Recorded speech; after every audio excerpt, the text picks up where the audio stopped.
출애굽기 12장 29절에서 42절. 밤중에 여호와께서 애굽 땅에서 모든 처음 난 것 곧 위에 앉은 바로의 장자로부터 옥에 갇힌 사람의 장자까지와 생축의 처음 난 것을 다 치심에 그 밤에 바로와 그 모든 신하와 모든 애굽 사람이 일어나고 애굽에 큰 호곡이 있었으니 이는 그 나라에 사망치 아니한 집이 하나도 없었음이었더라. 밤에 바로가 모세와 아론을 불러서 이르되 너희와 이스라엘 자손은 일어나 내 백성 가운데서 떠나서 너희의 말대로 가서 여호와를 섬기며 너희의 말대로 너희의 양도 소도 몰아가고 나를 위하여 축복하라 하며 애굽 사람들은 말하기를 우리가 다 죽은 자가 되도다 하고 백성을 재촉하여 그 지경에서 속히 보내려 하므로 백성이 발교되지 못한 반죽 담은 그릇을 옷에 싸서 어깨에 매니라. 이스라엘 자손이 모세의 말대로 하여 애굽 사람에게 은, 금, 패물과 의복을 구하매 여호와께서 애굽 사람으로 백성에게 은혜를 입히게 하사 그들의 구하는 대로 주게 하심으로 그들이 애굽 사람의 물품을 취하였더라. 이스라엘 자손이 라암셋에서 발행하여 숫곳에 이르니 유아 외에 보행하는 장정이 60만 가량이요 중다한 잡족과 양과 소와 심이 많은 생축이 그들과 함께하였으며 그들이 가지고 나온 발교되지 못한 반죽으로 무교병을 구웠으니 이는 그들이 애굽에서 쫓겨남으로 지체할 수 없었음이며 아무 양식도 준비하지 못하였음이었더라. 이스라엘 자손이 애굽에 거주한 지 430년이라. 430년이 마치는 그날에 여호와의 군대가 다 애굽 땅에서 나왔은즉 이 밤은 그들을 애굽 땅에서 인도하여 내심을 인하여 여호와 앞에 지킬 것이니 이는 여호와의 밤이라. 이스라엘 자손이 다 대대로 지킬 것이니라. 이 밤이라는 단어를 여러분들 생각할 때 어떤 생각을 하고 계십니까? 어떤 의미로 여러분들에게 전달됩니까? 대부분 고통이라든가 또 고난의 어려움을 만났을 때 사용하는 단어가 밤이다 이렇게 표현하고 있죠. 실질적으로 이 밤을 가리켜서 여러 가지 표현을 하는데 고난의 밤 또는 고통의 밤, 절망을 만났을 때 절망의 밤이다 이렇게 표현하고 있죠. 밤은 시련 또는 울부짖음, 고난의 시간을 의미하기도 합니다. 또 이 밤에 죄를 사람들이 짓게 되고 또 온갖 악이 활개치는 것이 밤이다 이렇게 말을 하는 것입니다. 심지어 이 몸의 질병조차도 밤에 더욱 기승을 부립니다. 그래서 낮에는 괜찮은데 밤이 되면 힘들고 아프고 그 저린 부분이 계속 저리고 그래서 밤에 잠을 자지 못해서 힘들어하고 고통을 받는 사람들이 얼마나 많은지 몰라요. 그래서 욥은 탄식하면서 욥기 7장 3절에 이렇게 고백합니다. 이와 같이 내가 여러 달째 곤고를 받으니 수고로운 밤이 내게 작정되었구나. 여러 달 곤고하고 지치고 힘든 이 길고 지친 밤 이것이 내게 작정되었구나 라고 욥기 7장 3절에 기록하고 있고 또 위대한 이스라엘의 왕인 다윗도 시편 6편 6절 말씀 보면은 내가 탄식함으로 곰핍하여 밤마다 눈물로 내 침상을 띄우며 내 요를 적시나이다 이렇게 고백하는 것을 알 수가 있습니다. 그러나 이 밤이 고통의 밤이지만은 또 다른 측면에서는 하나님과 깊은 영적인 교제를 갖는 시간이 밤이기도 한 것입니다. 이사야 30장 29절 말씀 보면은 너희가 거룩한 절기를 지키는 밤에와 같이 노래할 것이며 그러니까 밤에 노래하고 찬송하며 하나님과 깊은 영적인 교제를 하는 시간이라고 이사야서는 말씀하고 있는 것을 우리는 확인할 수가 있습니다. 또 이 밤은 하나님의 구원을 준비하는 시간이다라고 말씀을 할 수가 있습니다. 하나님의 구원을 준비하는 시간이다. 실제로 하나님의 구원의 역사를 일으키는 그 중요한 전환 시점마다 밤에 놀라운 기사와 이적을 일으켰던 것을 알 수가 있어요. 신구약 성경에 나타나는 하나님의 구속사의 대사건의 반전이 언제 일어났는가? 밤에 일어났어요. 전혀 해결할 수 없는 그런 절망적인 상황에서 하나님이 기사와 능력과 이적으로 하나님이 개입하셔서 그 밤을 환한 대낮같이 바뀌는 그 역사가 밤에 있었다는 거예요. 그러므로 이 밤은 하나님의 구원을 경험하고 체험하고 또 하나님께서 인간을 구원하기 위한 시간이 밤이다, 이렇게 말씀을 드릴 수가 있는 것이죠. 그런 면에서 저는 오늘 여러분들과 함께 신구약 역사 속에 하나님께서 밤에 일으키신 그 놀라운 사건을 우리가 살펴보면서 어둠 세상이 지배하고 있는 이 칠흑같이 어두운 영적인 암흑의 밤을 만난 우리들이 어떻게 살아갈 것인가 라는 것을 몇 가지 교훈을 삼도록 하겠습니다. 첫 번째로 유월절의 밤입니다. 출애굽기 12장 42절 말씀 보면은 이 밤은 그들을 애굽 땅에서 인도하여 내심을 인하여 여호와 앞에 지킬 것이니 이는 여호와의 밤이라. 이스라엘 자손이 다 대대로 지킬 것이니라. 자, 이 말씀 무슨 말씀입니까? 이 유월절의 밤은 이스라엘 백성이 있어서 영원히 잊을 수 없는 밤이 이 밤인 것입니다. 자자손손 대대로 잊을 수 없는 밤이죠. 유월절의 밤, 그리고 모세는 출애굽기 12장 42절에 이렇게 명명하고 있습니다. 여호와의 밤이다. 여호와의 밤이다. 430년 동안 애굽의 종살이로 있던 이스라엘 백성이 하나님의 구원의 역사로 출애굽한 밤이면서 또 여호와의 군대가 다 애굽 땅에서 나온 그 날이 바로 이 밤에 이루어졌다는 것을 출애굽기 12장 41절은 말씀하고 있는 거예요. 이 밤이 얼마나 놀라운 밤인지 모세는 3번에 걸쳐서 이 밤을 언급을 하고 있습니다. 출애굽기 12장 29절과 31절 보면은 그 역사적인 그 밤을 3번이나 강조하고 있는데, 첫째는 출애굽기 12장 29절에 그 밤에 여호와께서 애굽의 모든 장자를 치셨다. 그 밤에 일제 36년 그 억압된 생활 가운데 우리 부모들이 우리의 할머니 할아버지 세대가 얼마나 고통받았습니까?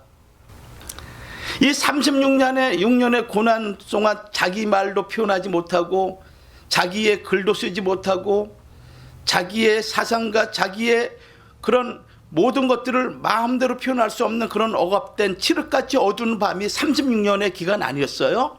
그런데 430년 동안을 하나님의 택한 선민이 애굽에서 우상과 수많은 그런 제약된 그런 세상 속에서 억압을 받고 살았으니 얼마나 이 날을 고대했겠습니까?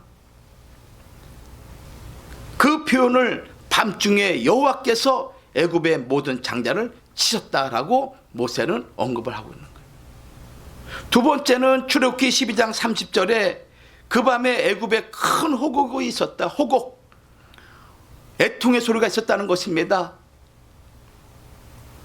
애굽 천지에 기식하는 자는, 호흡하는 자는 다 울부짖는 거예요. 저 마국간의 짐승새끼부터 해서 저 고대강스를 살고 있는 바로 왕까지 울지 않은, 울부짖지 않는 사람이든 동물이 없을 정도로 울부짖은 거예요. 그 밤에. 그래서 애굽에서 큰 호곡이 있었다. 이렇게 모세는 두 번째로 그 밤을 얘기하고 있어요. 또 출애굽기 12장 31절 말씀 보면은 그 밤에 바로가 여호와를 섬길 것을 허락하였다. 애굽의 10가지 재앙을 하나님이 내리셨죠. 피재앙부터 해서 개구리 재앙, 이재앙, 파리 재앙, 그 다음에 악독 재앙, 독종, 우박, 메뚜기, 흑암 재앙까지 9가지 재앙을 내렸음에도 불구하고 끔찍하지 않던 바로가 이 장자를 친 재앙에 너무 놀라가지고 이제는 자기 힘과 능력으로 어찌할 수 없는 거예요. 그래서 이스라엘 백성을 섬기도록 나가라, 이렇게 명령한 밤이 이 밤이라는 거예요. 애굽 천지가 한밤중에 절망적인 상황을 만난 것이죠. 바로의 궁전부터 저 시골 오두막살이 집까지, 심지어 옥에 갇힌 죄인들까지, 제수의 집까지 예외 없이 장자가 죽은 거예요. 가축들이죠. 가축들의 처음 난 새끼들조차도 다 죽음을 만난 거예요. 애굽 땅이 통곡의 소리가 천지를 뒤흔들고 있습니다. 바로는 죽은 자기 장남의 시신을 안고 더 이상 저항할 수 없다는 것을 알고 모세에게 얘기합니다. 빨리 떠나라. 빨리 떠나라. 너희가 원하는 모든 백성 데리고 가축 데리고 가라. 너희가 필요한 거 다 주겠다. 그럴 때 이스라엘 백성이 출애굽할 때 어떤 일이 벌어졌습니까?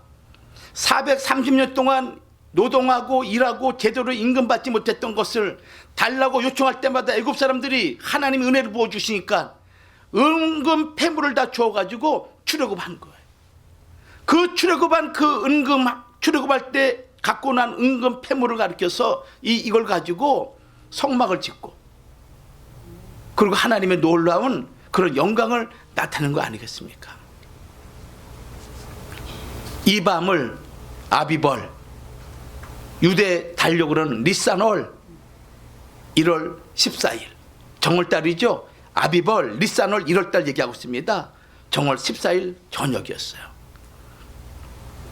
이 밤은 이스라엘 백성들에게는 절대 잊을 수 없는 구원과 기쁨의 밤이죠. 해방의 밤인 것입니다. 이 6월절 절기는 이스라엘에 많은 절기가 있었습니다.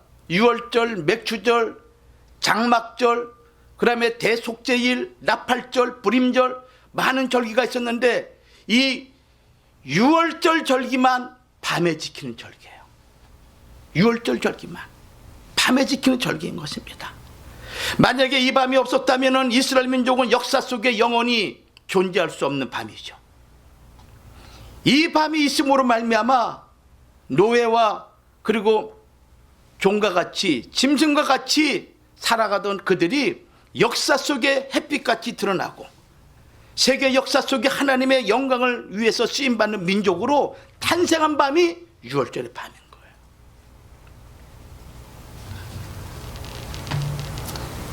여호와의 밤을 통해서 이스라엘 백성이 출애굽한 거 성경은 이렇게 표현하고 있죠.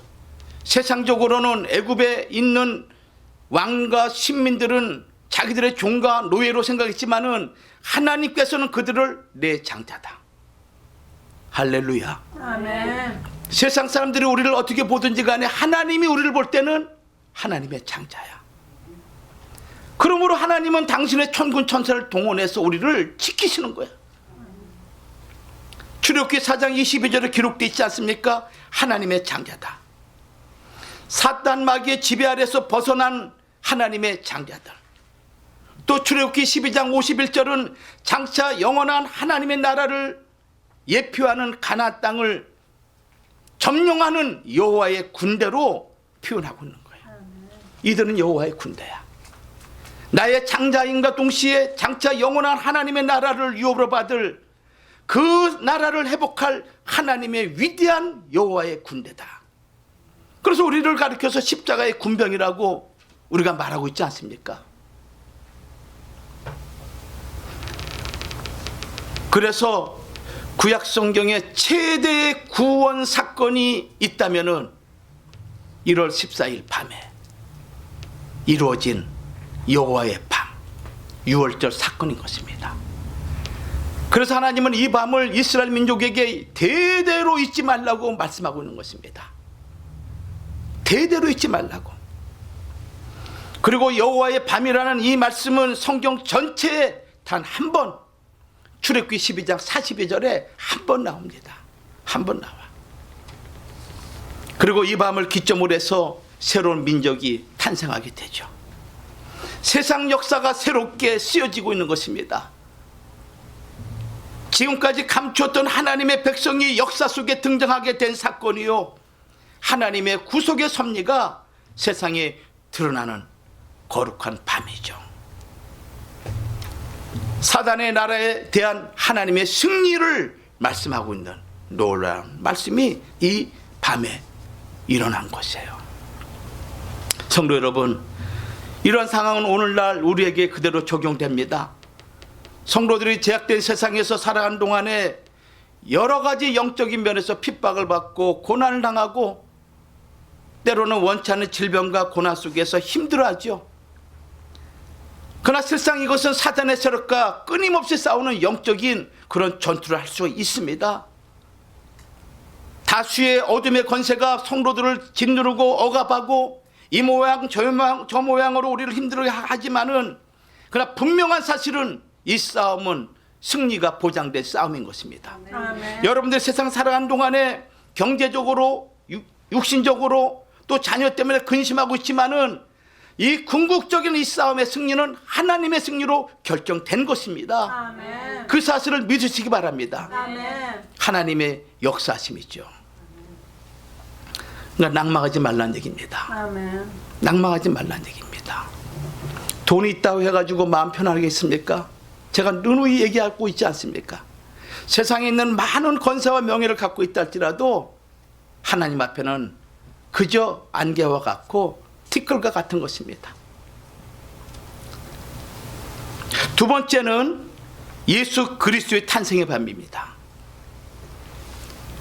이 밤은 온 백성에게 미칠 기쁨의 소식의 밤 아니겠습니까? 이 세상에 존재하는 모든 교회들, 성도들이 저 남으로부터 북까지, 동에서부터 서까지 이 지상에 존재하는 모든 교회가 영원히 기념을 해야 되는 밤이 예수 그리스도의 탄생의 밤인 것입니다. 예수 그리스도께서 탄생한 그 당시 이스라엘은 로마 압제에 있었죠. 이스라엘 백성은 누군가가 이 로마 압제에서 자기들을 해방시켜 주실 메시아가 탄생하기를 그렇게 고대했습니다. 왜냐하면 구약의 수많은 선지자들이 메시아 탄생을 말씀했거든요. 너희들을 구원할 메시아가 오실 것이다. 창세기 3장 15절에 원시복음이라 하죠. 여자의 후손을 약속하셨습니다. 이 여자의 후손이 오시는 그날 뱀의 머리를 짓밟을 것이라고 약속하신 말씀이 원시복음인 것입니다. 그 말씀을 선포한 이후로 모세는 신명기 18장 15절에 나와 같은 선지자 하나를 너희를 위해서 하나님이 일으키실 것이다 라고 예수 그리스도를 예언하셨습니다.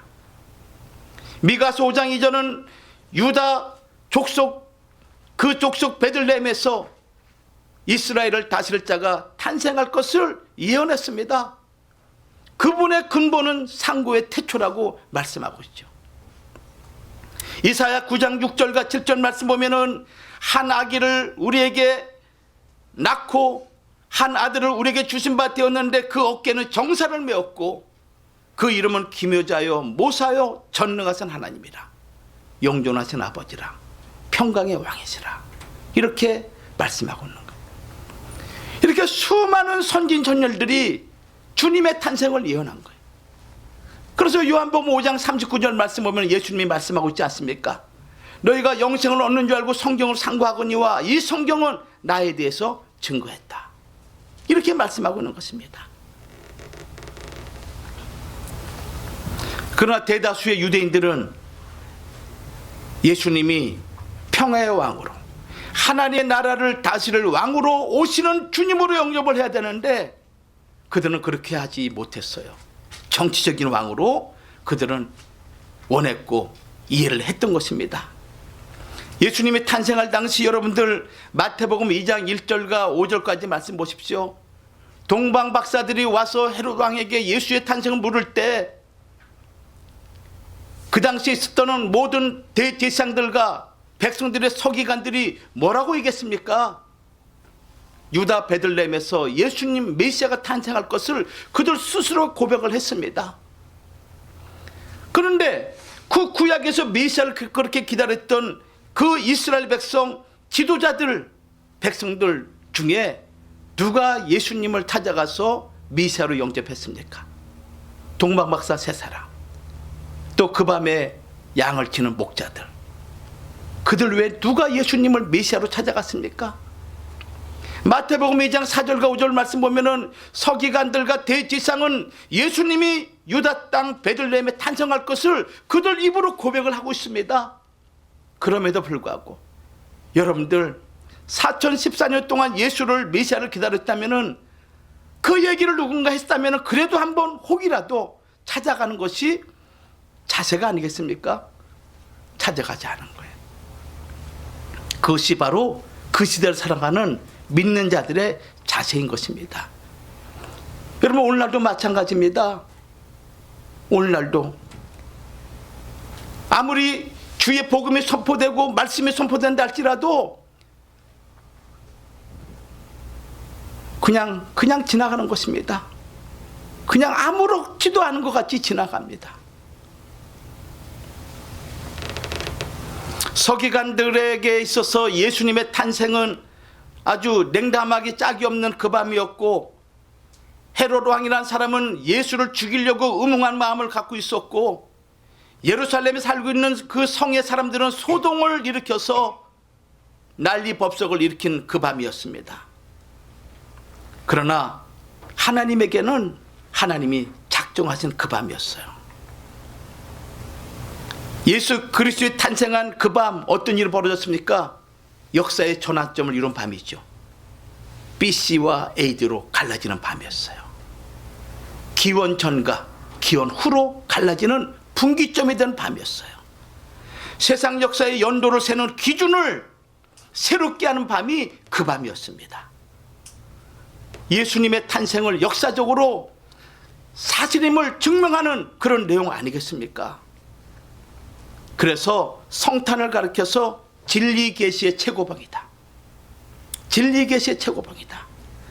구속 역사의 최고의 계시, 그것이 무엇인가 하면은 예수 그리스도의 강생하심이다. 그래서 이 성탄을 가리켜서 하나님께 영광이요, 모든 인류에게는 평화의 밤이다, 이렇게 말씀하고 있는 것이죠. 이것은 하나님이 인간 세상에 나타내시는 은혜의 최고봉이기도 합니다. 죄인된 인간을 구원하기 위한 하나님의 가장 거룩한 수단과 방법이 무엇인가 하면은 하나님 자신이 인간의 몸을 입고 이 땅에 오신 사건이죠. 그것이 밤에 이루어진 것입니다. 그 밤에 이루어진 것입니다. 또 주님 잡히시던 밤 어땠습니까, 여러분들? 주님이 잡히시던 그 밤은 또 어떠한 밤이었습니까? 억조 창생을 위해서 그들의 모든 죄를 짊어지고 겟세마네 동산에서 땀방울이 핏방울이 되도록 하나님께 매달리는 밤이었죠. 사복음서에 나오는 이 밤은 참담하기 짝이 없습니다. 가룟 유다, 그는 예수님을 팔 생각으로 이미 그 마음에 사단이 들어갔고, 그리고 바리새인 서기관들과 대제사장과 짜서 그 밤에 예수님을 어떻게 잡을 것인가 연구하고 있는 그 밤이었습니다. 겟세마네 동산에서 가룟 유다는 제 길로 가고 11명의 제자들이 기도하러 올라가는데 베드로, 요한, 야고보 세 사람은 돌 던질 만큼 떨어져서 기도를 요청했지만은 그들도 그 밤에, 그 역사적인 밤에 인류의 수많은 죄인들을, 죄악을 짊어지고 기도하시는 주님의 마음을 0.1%로 이해하지 못하고 다 잠들었습니다. 11명의 제자는 더 이상 말할 나위도 없죠. 이 밤에 주님이 이런 기도합니다. 얼마나 힘들었는지 마태복음 26장 38절에 내 마음이 심히 고민하여 죽게 되었으니 너희는 여기 머물라 나와 함께 깨어 있으라. 내가 민망하여 죽게 되었다. 예수님 살아생전에 죽게 되었다, 민망하다라고 얘기한 적이 언제 있었습니까? 그분이 너무나 괴로워 죽을 지경이다. 이 밤이 지나게 되면은 십자가에 고난받는 걸 생각할 때 왜 주님이 그걸 모르겠습니까? 간악한 로마 병정들이 휘둘리는 채찍에 의해서 가시면류관, 십자가에 못 박히는 사건, 십자가를 지고 올라가면서 고통받는 사건, 그 모든 것을 주님이 아실진데 이 밤이 얼마나 힘들고 얼마나 고통스러운 밤이었습니까? 당할 일을 몰랐다면 그래도 넘어갈 수 있겠지만은 당할 것을 뻔히 아시는 주님이 이 밤에 얼마나 힘들었으면은 내가 심히 고민하여 죽게 되었다, 이렇게 말씀을 하셨을까요? 마태복음 26장 39절, 42절, 44절 주님이 이런 기도합니다. 아버지, 만일 할만 하시거든 이 잔을 내게서 지나가게 하옵소서. 이 기도로 끝났으면 우리에게 소망이 없죠. 근데 그 다음 기도가 우리를 구원한 겁니다. 그러나 나의 원대로 마옵시고 아버지 원대로 하옵소서. 이것을 3번이나 반복합니다. 아버지, 할 수만 있다면 이 잔을 피하고 싶습니다. 주님이 누굽니까? 하나님 아니겠습니까? 그분이 오신 목적이 너무나 분명합니다.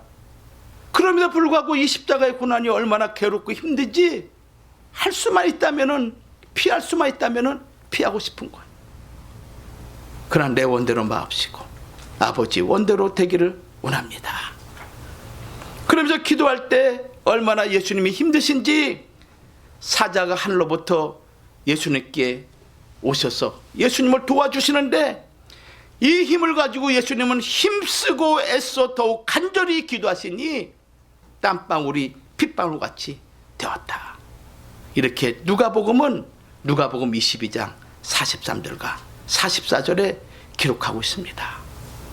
만약에 이 밤이 없었다면 우리는 금수와 버러지의 모습으로 사망의 그늘 아래 눈물과 애통과 질병과 죽음의 노예 속에서 그저 살다가 마지막에는 영원한 불과 유황 형벌에서 벗어나지 못하는 비참하고 비참한 인생으로 우리의 삶이 되었을 것입니다.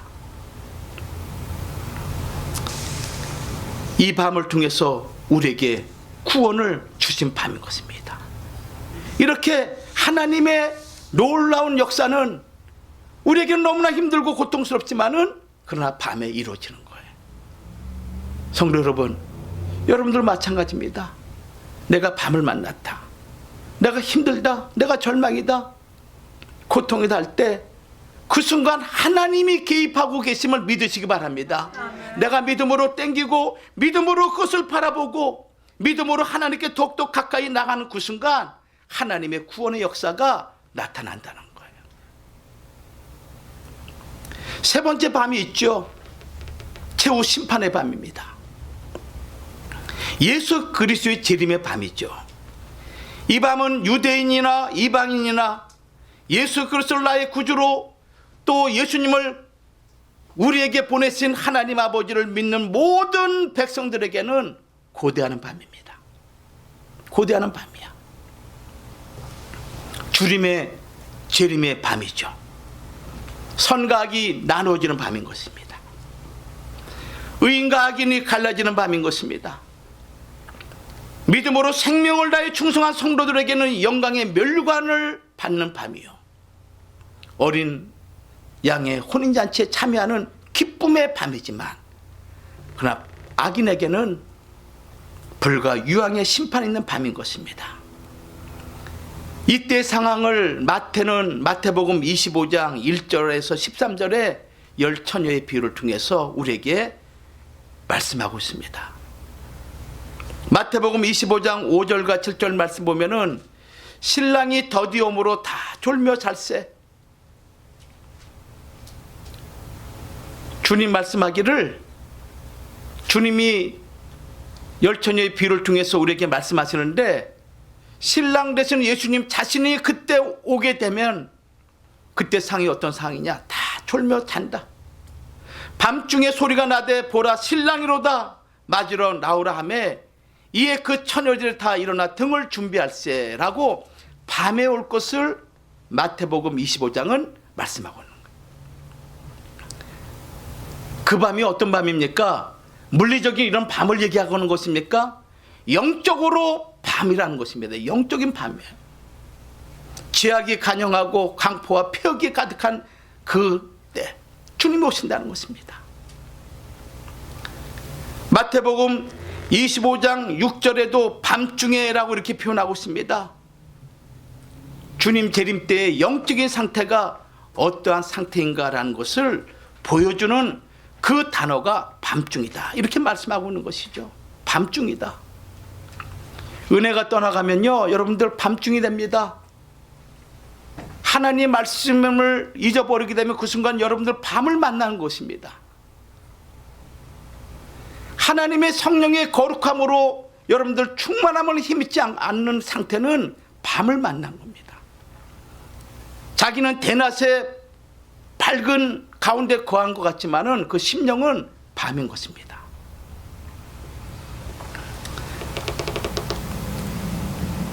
마태복음 25장 6절에 밤중에, 이 말씀은 주께서 재림하는 때가, 종말의 때가 한밤중이라는 것을 말씀하고 있는 것이죠. 영적 암흑기라는 것입니다. 그래서 마태복음 24장 42절과 44절에 그러므로 깨어 있으라, 어느 날에 너희 주가 임할는지 너희가 알지 못함이니라. 너희도 아는 바니 만일 집주인이 도적이 어느 경점에 올 줄 알았다면 깨어 있어 그 집을 뚫지 못하게 하였으리라. 이러므로 너희도 예비하고 있으라. 생각지 않을 때에 인자가 오리라. 사도 바울은 데살로니가전서 5장 1절과 2절에 이렇게 말씀해요. 형제들아, 때와 시기에 관하여는 너희에게 쓸 것이 없음은 주의 날이 밤에 도적같이 이룰 줄을 너희 자신이 자세히 알미니라. 여러분이 안다는 것입니다. 주님 재림 때가 밤이라는 것을 여러분이 안다는 것입니다.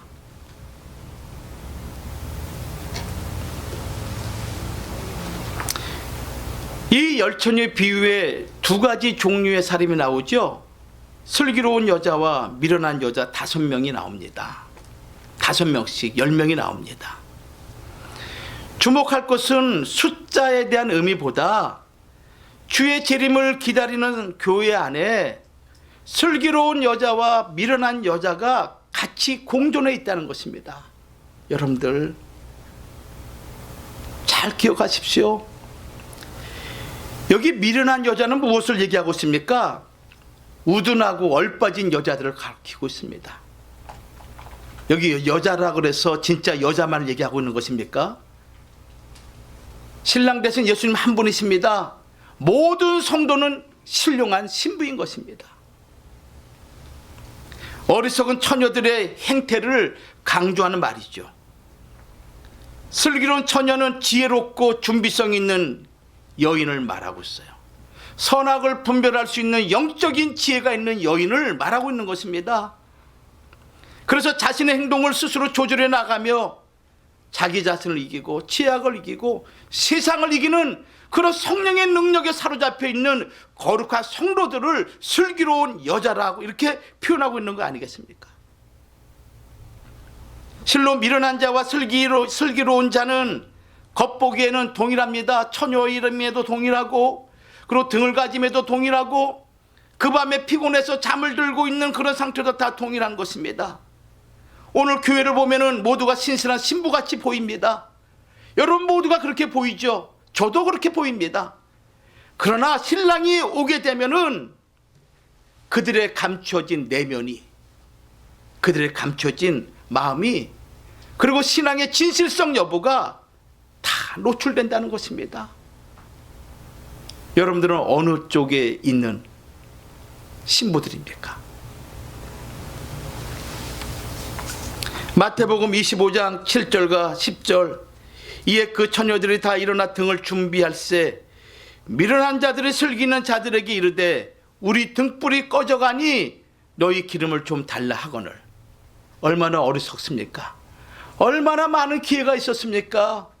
얼마나 많은 시간 동안 하나님 말씀을 받을 수 있는, 은혜 받을 수 있는 기회가 있었습니까? 그 기회를 이러한 일 저러한 일, 여러분들 핑계 없는 무덤이 어디 있겠습니까?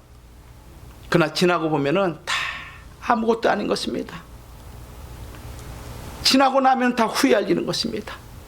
그때 그거 내가 잡지 않아도 살 수 있었습니다. 근데 그때 그 은혜를 내가 받지 못한 것은 회복할 수 없는 것이죠. 기름이라는 것은 등불을 밝히는 근원적인 요소입니다.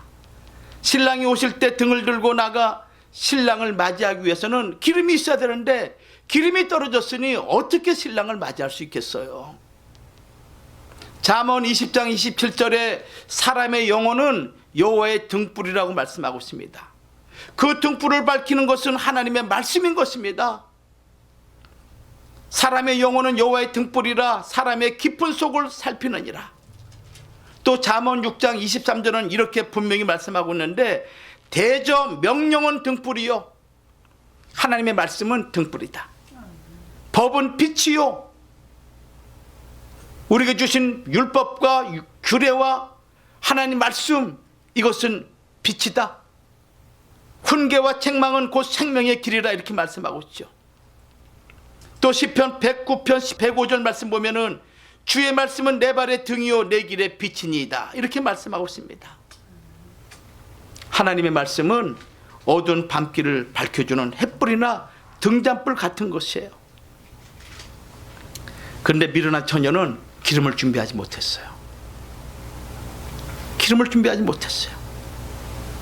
이 미련한 처녀들은 처음부터 기름을 준비하지 못한 것이 아니라 제한된 양의 기름만 준비했던 것이 문제인 것입니다.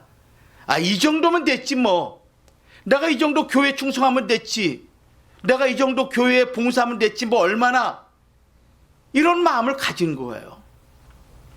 더 크게 더 넓게 더 깊이 받을 수 있는 그릇을 하나님이 만들어 주셨음에도 불구하고 이 정도면 됐지 않은 그런 마음을 가진 거예요. 그러니까 그만큼만 준비한 것이죠.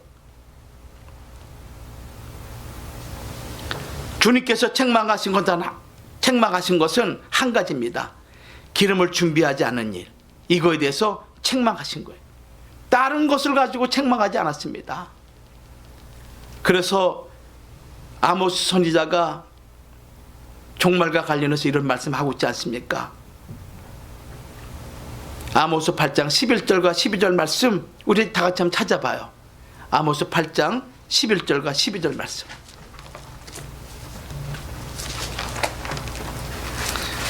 성경은 주일날 교회 올 때만 갖고 다니는 게 아닙니다. 여러분들 항상 내 앞에 두고 읽고 묵상해야 되는 것입니다.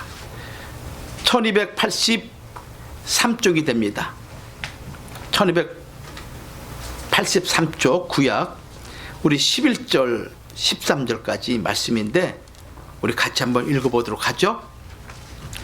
자, 시작. 주 여호와께서 가라사대 보라 날이 이를지라 내가 기근을 땅에 보내리니 양식이 없어 주림이 아니며 물이 없어 가람이 아니요 여호와의 말씀을 듣지 못한 기갈이라.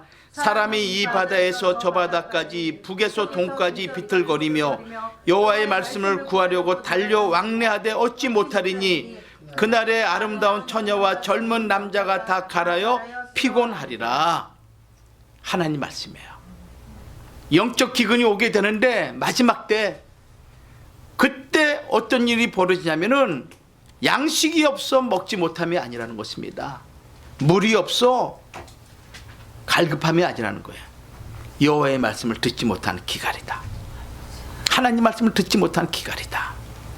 사람이 이 바다에서 저 바다까지 저 북에서 남북으로 비틀거리면서 찾아 헤맸지만은 얻을 수가 없는 거야. 7년 대환란 가운데 전 3년 반 후 3년 반 있지 않습니까? 전 3년 반 동안의 말씀이 풍성하고 선교에 놀라운 역사가 있지만은 후 3년 반 될 시점에 말씀이 끊겨. 적그리스도가 역사예요.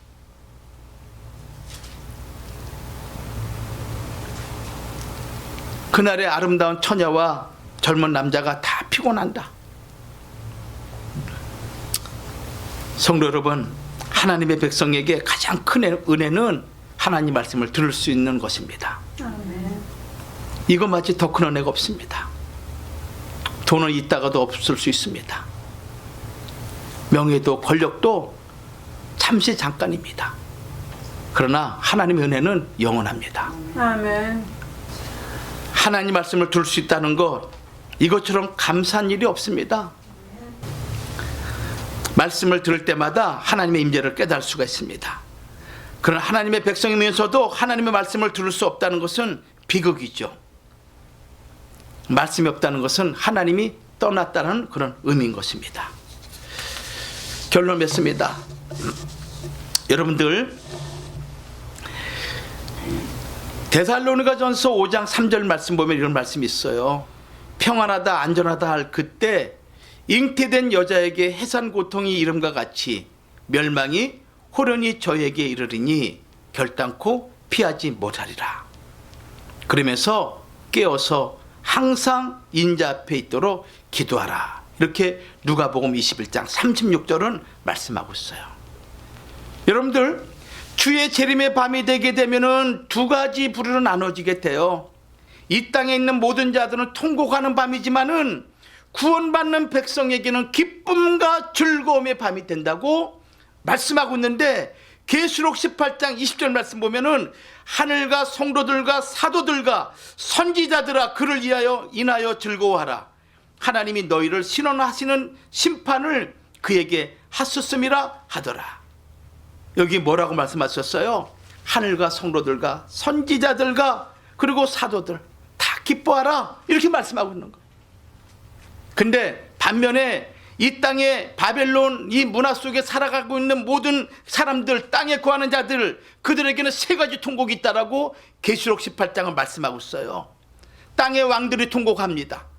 또 땅의 상고들이 통곡합니다. 또 바벨론으로 인해서 지배했던 상품의 상고들이 통곡한다고 계시록 18장 9절부터 19절까지 기록되어 있어요. 갈라지게 되는 거예요. 여러분들, 우리에게 6월절의 밤도 사라졌고 이미 과거의 사건입니다. 예수 그리스도의 탄생의 밤도 과거의 역사적인 사건이었습니다. 십자가의 고난 그 밤도 지나갔습니다. 이제는 그 밤들을 근거로 해서 마지막 주님의 재림의 밤이 우리에게 있는 거예요.